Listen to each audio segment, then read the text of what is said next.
Anak, may bisita ka. Sino po, Nay?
Anak, nakita mo ba yung cellphone ng tatay mo? Nilagay ko dun sa loob ng kabaong niya bago siya ilibing.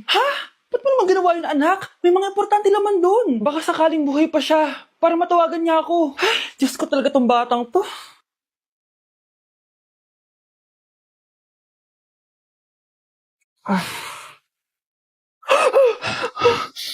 Patawag si tatay. Nay, kailangan natin pumunta sa sementeryo. Tumawag sa akin si tatay. Anak, pwede ba? Wala akong oras makipagbiruan sa'yo. Marami pa akong tatapusin trabaho. Pero Nay, pag di ka pa tumigil, kukunin ko yung cellphone mo. Tay, sumagot ka. Alam kong buhay ka. Sa lahat ng pwede kong makita, ikaw pa talaga. Jessica, tinatawagan ko lang tatay ko. Nababaliw ko na talaga, no? Patay na tatay mo, di ba? Baliw. Hindi, buhay siya. Ito tandaan mo, kapag hindi ka pa tumigil sa kabaliwan mo, susunod ka na sa tatay mo. Sinabihan akong baliw ni Jessica tapos sinaktan niya ako. Totoo naman, di ba? Nabuhay ka. Anak, nabalitaan mo na ba? Ha? Ang alin, Nay? Patay na si Jessica. Natagpuan siyang walang buhay dyan sa may ilog. Ano? Ay, Diyos ko, kawawang bata. Tay, sumagot ka na, please. Ikaw! Ikaw ang pumatay sa anak ko! Ano? Eh, siya nga to ng away sa akin eh. Ikaw ang huli niyang kasama. Tandaan mo to. Isusunod kita sa tatay mo. Tay, hindi ko na alam gagawin ko. Sinisisi ako ng nanay ni Jessica sa pagkamatay ng anak niya. Natatakot ako. Anak, yung nanay ni Jessica. Oh, bakit, Nay? Pinatay daw. Pinitin sa may puno. Ano? Nakakatakot na dito sa barangay natin, anak. Sinong pumapatay sa kanila? Ay, may tao. Sino po sila? Magandang araw po. Ako po si Detective Jason. Ako ang may hawak sa investigation case sa pagkamatay ni Cheska at ng kanyang nanay. Bakit kayo nandito? Dahil dito.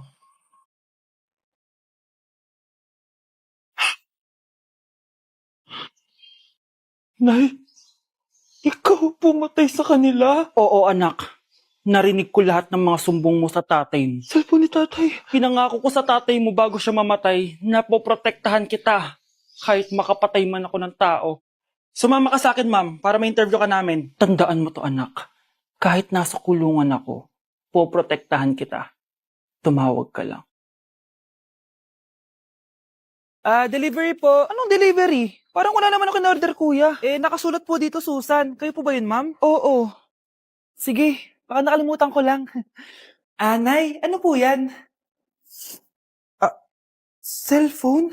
Di ba mahal to? Opo, Nay. Paano ka nakabili niyan? Siguro nanalo ng raffle si nanay. Nay? Oo, anak. Bakit? Nabalitaan niyo na ba, Nay?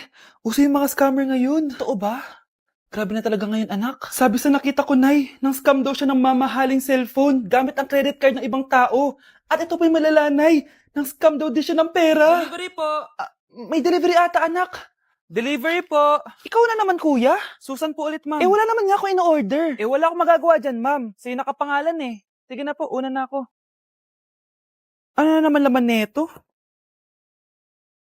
Pera? Ito ba yung sinasabi ni Scarlett na galing sa scam?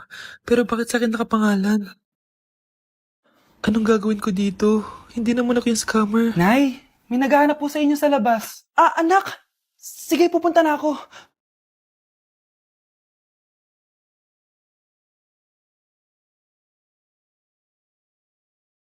Hello po. Ano pong kailangan nila? Kayo po ba si Susan, ma'am? May natanggap po kasi akong report na kayo daw po nangi-scam. Scammer? Hindi ako scammer, ah. Ma'am, sa'yo nakapangalan ng mga parcel. Kaya sumama ka na sa amin.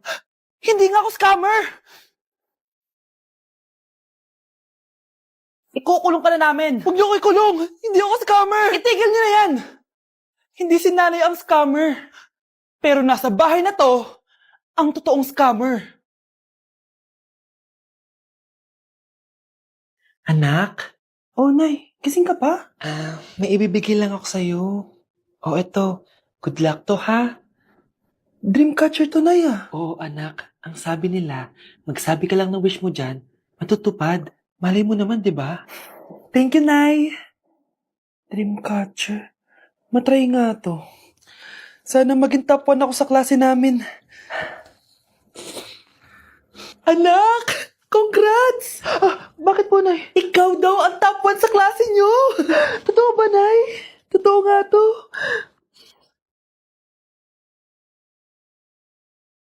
O anak, saan ka galing? Nag-apply ako sa trabaho. Ayoko naman maging pabigat sa inyo habang buhay. Sana makabawi na ako sa inyo. Ba't di mo nalang i-wish yan sa Dreamcatcher? Malay mo naman, di ba? Oo nga no, Nay. Nay! Tanggap na ako sa trabaho! Ang laki pa ng sahod ko! O, di ba? Sabi ko naman sa'yo, anak eh. Deserve mo yan. Nay, sa wakas, makakabawi na rin ako sa inyo. Bes, alam mo, ang yaman mo na. Bakit di ka pa mag-asawa? Ay naku, Bes. Kung may magkakagusto man sa akin, ang gusto ko, mabait at responsable.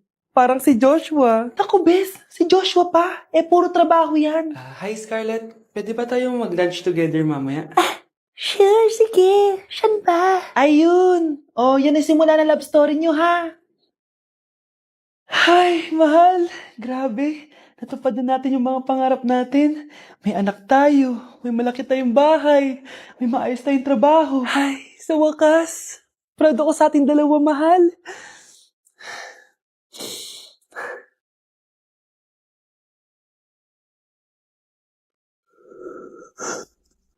Mahal? Anak ko, binili ko to para sa'yo. Bagay sa'yo to. Ang ganda.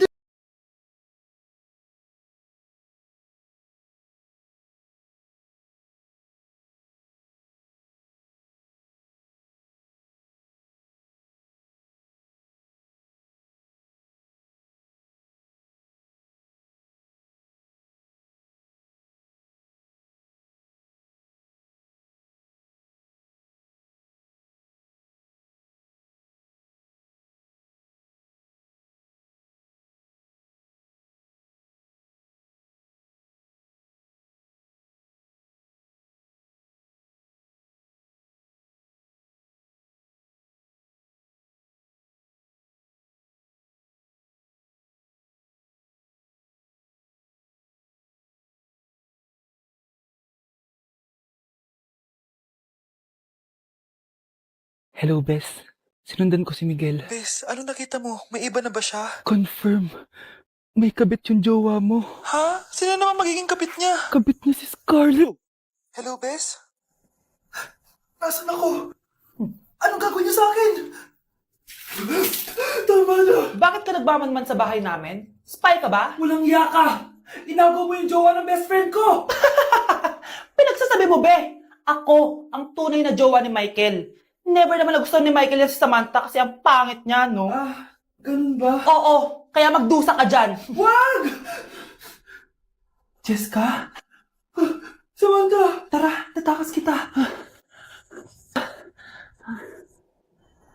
Grabe, Bes! Kung ano-ano na ginawa sa'yo, ang ganda mo pa din! Be, thanks to the perfect stay, velvet matte cushion, na Skintific. Bago ako pumunta dito para sundin si Miguel, nag-apply na ako neto. Dahil long-lasting ito, high coverage, and waterproof, siguradong all day fresh ka. We, talaga ba? O eto?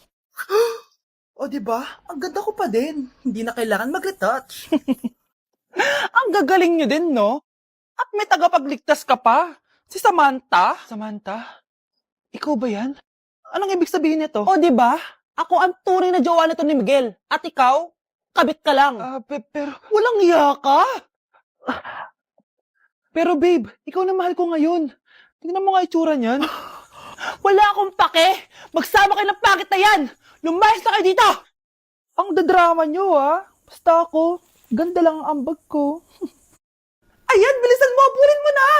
Nay, alam mo, adik ka na dyan sa pinapanood mo. Eh, kasi naman anak, nakakahook tong batang Quiapo. O siya na, Nay, sa kwarto muna ako, ha? O sige na, anak, tapusin ko lang to, ha? Ala, yan yung mga kalaban! Bilisan mo! Ano kumakatok? Wala namang tao, Lo, tapos na agad? Nakakabiti. Sino yung kumakatok? Hello? May tao ba dyan? Nay, may narinig ka bang kumakatok? Oo anak. Parang wala naman tao sa labas Nay, minumulto na ata tayo. Sino yun? Anong gagawin natin anak? Lalabas ako anak. Nay, wag please. Deliver. Ay! Ano ba problema nyo ha? Kanina pa ako katok na katok dito. Bingi ba kayo? Ay, sorry. Ba't kasi gantong oras ka nagde-deliver eto. Pinapabigay ni Coco Martin. Totoo ba? Wow, Nay! Di ba pinapanood mo yun? Si Coco Martin? Unbox na natin, Nay! Uy, may pa-letter pa sa akin si Coco Martin. Siya pala may-ari nito, anak. Wow, ang dami nilang pinadala, Nay. Tamang-tama, anak. Madami tayong hugasin ngayon. Binyagan mo na to. Kaya kayo, abangan nyo na to dahil available na to sa TikTok Shop starting at 11:11. I-follow nyo lang ang @bida ng TikTok. O anak, bilisan mo dyan ha. Gamitin na natin to. Wow, ang bula! Tapos ang bango pa! Tapos ang mura pa! Kaya bida talaga sa bulsa! Grabe ang linis! Araw-araw ko nang gagamitin to!